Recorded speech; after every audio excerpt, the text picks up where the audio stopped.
there is a separation of state and church.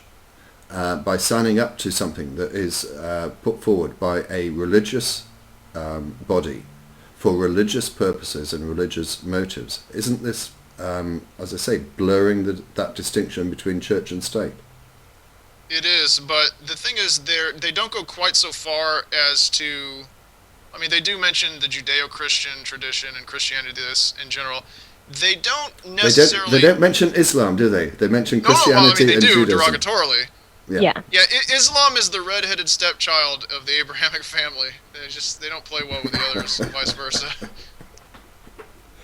Sorry, they've actually- Samira, go on. Sorry. They've actually got a bullet about the First Amendment in here. It's the last one. Read it out for us if you can. Fierce defense of the First Amendment's rights of religious liberty and freedom of speech, especially against the intolerance of any who would undermine law-abiding American citizens and institutions of faith, and consistence for their adherence to and defense of faithful heterosexual monogamy. Yeah, but they don't mention the rights of homosexuals, do they? Anyway, I've been sent a question by someone that doesn't actually want to come into the call. I don't know whether it sort of like fits in, but I'll throw it out there anyway. He wanted to raise the issue of the age of consent and the fact, so far as I understand his question to be, that there are different countries that have different ages of consent, and indeed within America you have different states with different ages of consent.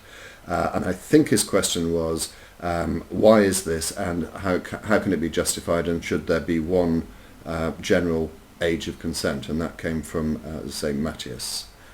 Anyone want to comment on that? It's true that in America the states have different ages of consent. I'm pretty sure most of it is actually 16, and only the more populous states are 17 and 18. And I think that's because the more population you have in a state, the more people are likely to get a little bit freakier and go a little bit, push the envelope a little bit farther. So they want to restrict that a little bit more. And I don't know if that's true or not, but here it's actually 16. So, as of right now, a lot of people in my classes have been legal for about a year or two. I mean, to me, it's obviously an arbitrary decision. The idea that the concept is that someone can only have sex when they are sufficiently mentally and emotionally developed, that they should be allowed to do so. And choosing an age at which that happens, as I say, is arbitrary. For some people it's going to be earlier, for some people it's going to be later. But so far as, general law is concerned, they have to pick a time, and it's 16. Now, you can't tell me that someone who is 15 years, 11 months, and however many days, is really going to change that much over the next week, which takes them over to 16, and then it becomes legal. So it is somewhat arbitrary, and I think it's a matter for society to determine. The reality is that there are very few prosecutions, so far as I'm aware, for people who have, as I say, at the age of 15, 9, 11 months and whatever, having sex with someone who is 16 and 1 month or whatever. It just doesn't happen. It's not in the public interest. So in that regard, it is somewhat arbitrary. Well, you see, down here, I actually know a middle school... Down here being... Kentucky. Kentucky. But down here I actually know a middle schooler who has gotten pregnant. And I think she had the baby. And I'm pretty sure the guy that she got pregnant by is still with her, but that right there shows you no matter what you do, teenagers are not going to care. They're going to get horny. They're going to do it. They're not going to do it with condoms if they don't have to or don't have them. They're going to do it when they feel like it. And this is an interesting question. If anyone wants to comment on this, please do, and call in. Should someone who is 14 and ends up getting pregnant, should they be prosecuted? And if so, what penalty? Up to you. Anyway, Zamira, thank you very much for the call. We're going to move on straight away with... I've lost him. Hold on, just bear with me.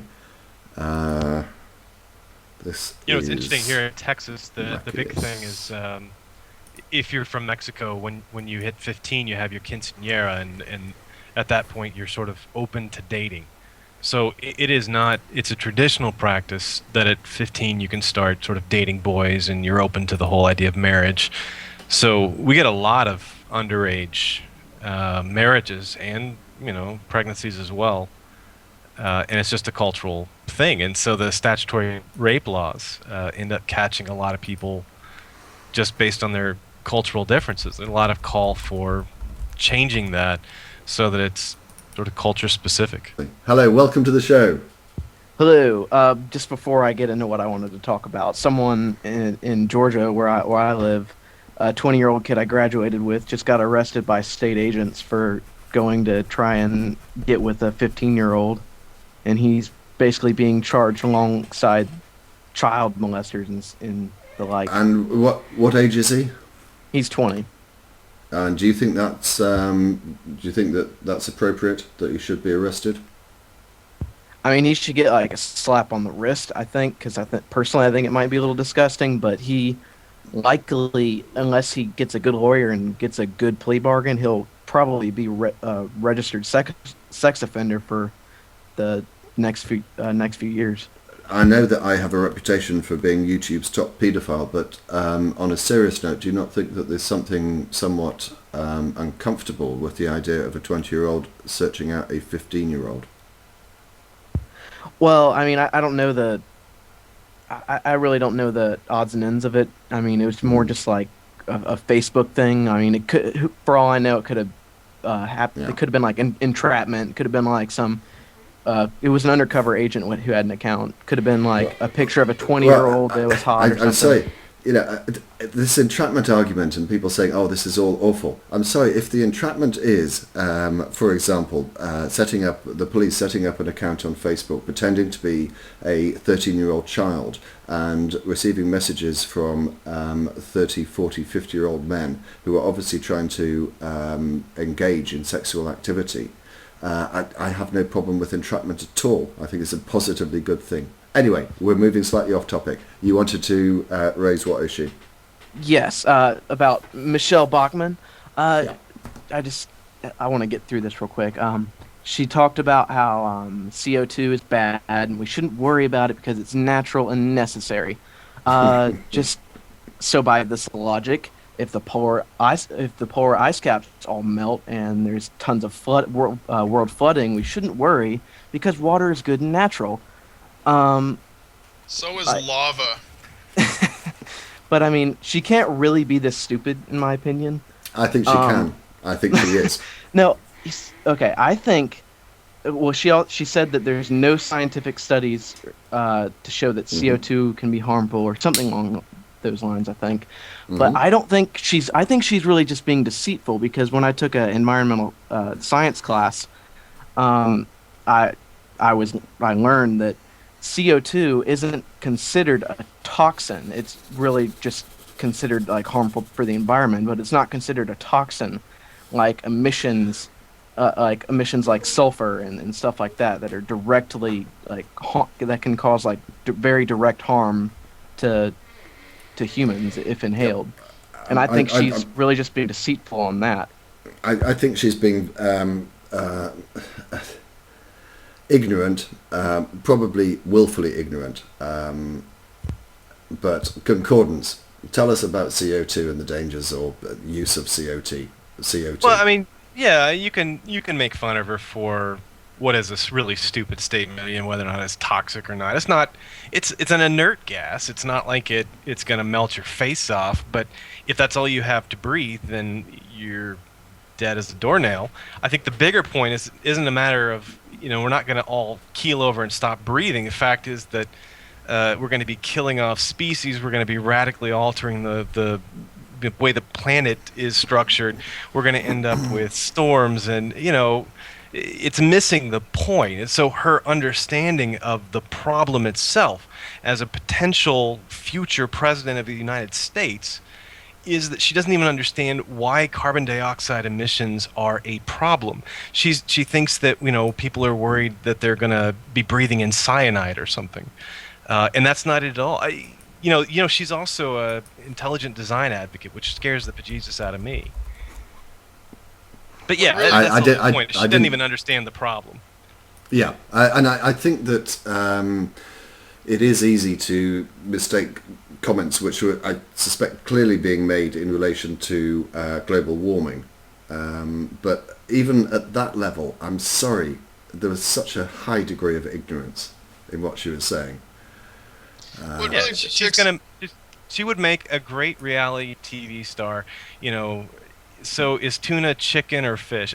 That's the kind of comments we're getting from someone, and I can't believe that doesn't discredit people as potential leaders of the country. You would think they should be able to pass a basic competency exam in science and economics. These are the kinds of problems that are facing us. If she doesn't even understand why it's a problem, it just makes me want to scream. Well, here's an idea. As long as we're writing these reality TV shows, we need to take her and every health food new age person who has ever made this inane statement that something is natural, ergo it is safe. Take them all and put them on an island somewhere filled with all kinds of snakes and poisonous mushrooms and things like this, and then see how long that they last. And smallpox, and malaria, and everything. It's all natural. Yeah. Well, just I think lastly, do you think that this ignorance among so many conservatives? I mean, I live around many conservatives, and they're almost all of them think global warming is just a hoax. Stupid. Are you prepared to say which state you're in? I'm in Georgia. Not as bad here as in the bordering states, but yeah. Do you think it's the same kind of ignorance that comes along with them being creationists and just accepting religion and not accepting evolution? Do you think it's that same kind of logic, or is it just them being scared as shit of having to change their lifestyle? Yeah, no, you nailed it right there, which is that she has decided, I think, subconsciously, that reality is less important to her than making a point or meeting some criteria of the voter base that she's trying to appeal to. Now, I don't believe she's doing this strategically. I don't think she actually knows the difference. And you can kind of tell from the clueless way she keeps dropping these stupid comments. But it's the kind of people who are denialists, who are quite prepared to reject reality when it conflicts with their preconceptions. And they're the kind of people who are more used to arriving at conclusions and then filling in the details to get them there than they are someone who honestly investigates the problem, sits back and thinks about, what evidence points in what direction. So yeah, you see it in every aspect of what she's doing. They've decided that X, Y, and Z are the conclusions they're going to arrive at, and they look for reasoning to come to that point. It's no different, is it? I think Policeman's right. I don't think there's any difference. It is effectively confirmation bias. That they ignore reality. They ignore evidence. I'm not as sympathetic as Concordance is. I think it's done for a deliberate political purpose. She knows the views of those who are likely to vote for her, and she's playing to that. As a matter of interest, what are her chances of actually winning? I think she's the leading Tea Party candidate, which puts her in a strong minority spot. Yeah, she's. I mean, do you think Obama's going to get a second term? Probably. I don't think Really? he's going to make it. No. Who's going to? Romney. Who's the leader? Romney. Yeah. I'm Almighty? I'd be willing to lay a little money on that one. Okay, Almighty. What's your view? Obama will get the second term. Policeman? Split between the two. Oh, get off the fence. Yeah. We don't like fence sitters on this program. Okay, I think that they'll probably get Obama back in office.